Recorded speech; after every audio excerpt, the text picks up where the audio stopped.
Hi friends, இன்றைக்கி என்ன பார்க்க போகிறோம்னா மாங்காய் சாப்பாடு தாங்க செய்ய போகிறோம். அதுக்கு வந்து 2 மாங்காய் க்ளீன் பண்ணி எடுத்து வச்சுருக்குங்க. இப்போ வந்து இந்த மேல் தோலை சீவிட்டு வந்துடலாம். வாங்க வீடியோக்குள்ளே போகலாம். வீடியோக்குள்ளே போகிறதுக்கு முன்னாடி நம்ம ரஜினியா தேவி விலாகத்தை சப்ஸ்கிரைப் பண்ணாதீங்க, சப்ஸ்கிரைப் பண்ணிக்கோங்க. நல்லா மேல் தோலை சீவிட்டு நல்லா சீவி எடுத்துகிட்டு வந்தாச்சுங்க. கேரட் சீவிற மாதிரி நல்லா சீவி எடுத்துகிட்டு வந்தாச்சு. இப்போ வாங்க அடுப்பத்தை வச்சு ஒரு பாத்திரம் மேலே வச்சுருக்கிறேன். சட்டி சூடாகட்டும், எண்ணெய் ஊற்றிக்கலாம். இப்போ எண்ணெய் ஊற்றிக்கலாம். காஞ்சிருச்சுங்க. இப்போ இதில் வந்து 4 பொருள் சேர்த்திக்கலாம். கடலைப்பருப்பு 1 ஸ்பூன், உளுந்து பருப்பு 1/2 ஸ்பூன், ஜீரகம், மிளகு. இப்போ இது எல்லாத்தையும் சேர்த்திக்கலாம். கூடவே கடுகு 1/2 ஸ்பூன் போட்டுக்கலாம்.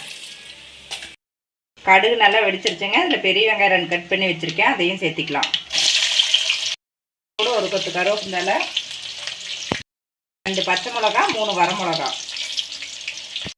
போட்டு எல்லாத்தையும் நல்லா மிக்ஸ் பண்ணி விட்டுக்கலாம். அது கூடவே தூள் உப்பு சேர்த்திக்கலாம். மஞ்சத்தூள் 1/4 ஸ்பூன் நல்லா மிக்ஸ் பண்ணி விட்டுக்கலாம். இப்போ நம்ம சீவி வச்ச மாங்காயை அதில் சேர்த்திக்கலாம். சேர்த்ததுக்கப்புறம் நல்லா மிக்ஸ் பண்ணி விட்டுக்கலாங்க. நல்லா எண்ணெய் பிரிஞ்சு வந்துருச்சுங்க நம்ம மாங்காய் தொக்கு.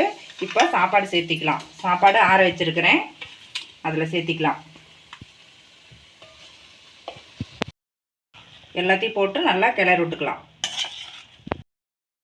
அவ்வளோதாங்க, எல்லாத்தையும் நல்லா கிளறி விட்டாச்சுங்க. நம்ம டேஸ்டியான மாங்காய் சாப்பாடு ரெடி ஆயிடுச்சுங்க. நீங்களும் இந்த மாதிரி ட்ரை பண்ணி பாருங்கள். இந்த வீடியோ பிடிச்சிருந்தா லைக் பண்ணுங்கள், ஷேர் பண்ணுங்கள், கமெண்ட் பண்ணுங்கள். மறக்காமல் நம்ம சேனலை சப்ஸ்கிரைப் பண்ணுங்கள்.